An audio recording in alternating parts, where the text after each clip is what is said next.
Good morning.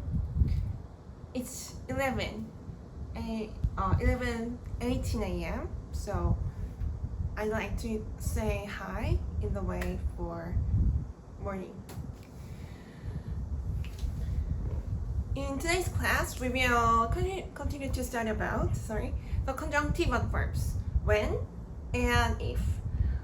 So we've previewed the different premises to apply the conjunctive adverbs when and if. The point was that to discern the difference between the prerequisite that sets the actualization of the verb in the subordinate clause is true, is definite. And the second one was the assumption. The assumption is about setting the actualization of the verb in the subordinate clause is not true. So, in summary, you cannot apply the conjunctive adverb if for an experience, a condition or an action that was or that is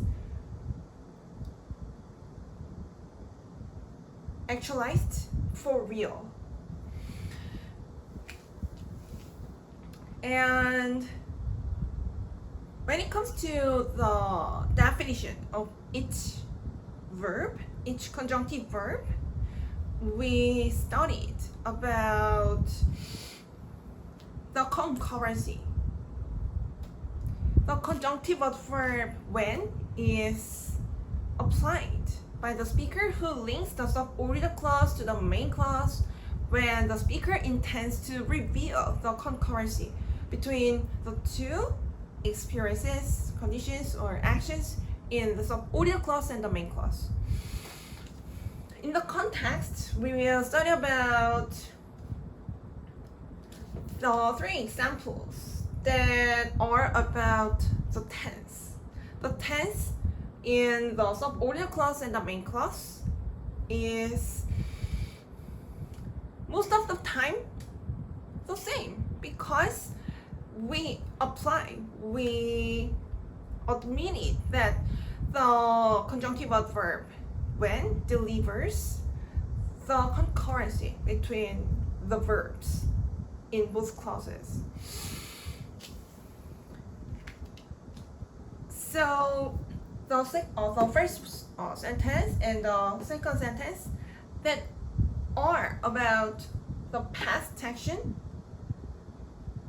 and the condition, the present action and the present action and the present condition are stated in the same tense: past tense, present tense. This is obvious. This is obviously true. This is obviously right. So we are able to understand these examples very well. The point is the third example. The third example has two clauses: the subordinate clause and the main clause. The subordinate clause is stated in the present tense: water. The verb of the subordinate clause is the transitive verb water. And the main clause is stated in the future tense. So there is a gap between the tenses in both clauses. This is very interesting. This is a point that we have to focus on. So the key to understand this,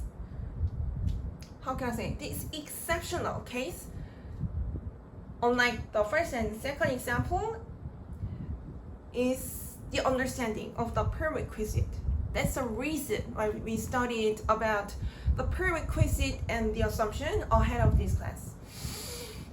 the prerequisite set, the prerequisite validate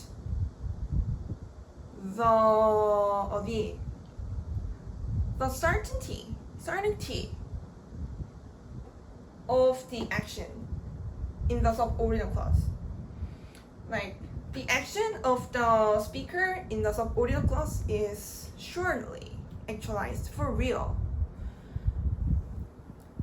And we look into the main clause and we realize that the action of the speaker is supposed to happen in the future because the speaker delivers the main intent in the main clause. The main clause is stated in the future tense, and we will focus on the definition of the modal verb will.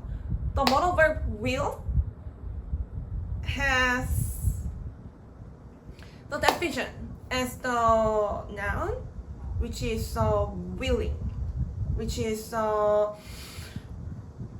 determination. So the future has uncertainty. Do you understand? Do you agree with me?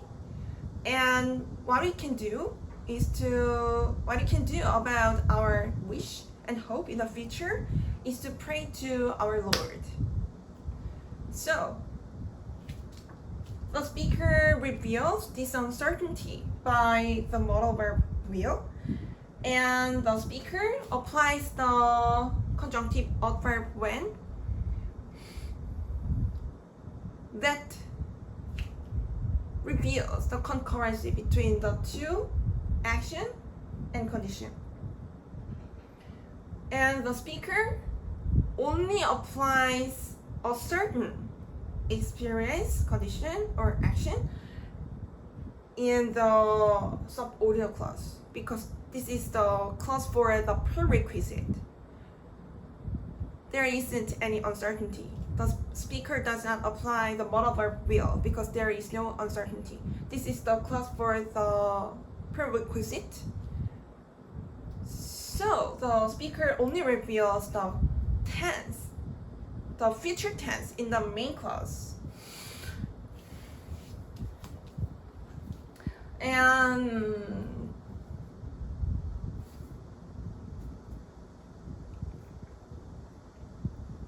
it's interesting that the concept of the prerequisite is related to removing the uncertainty of the experience, condition, or action described in the subordinate clause. And the modal verb will is related to the uncertainty, to reveal the uncertainty.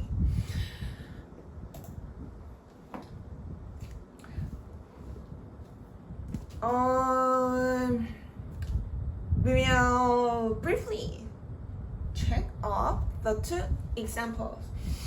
When I watered the plant, I felt good.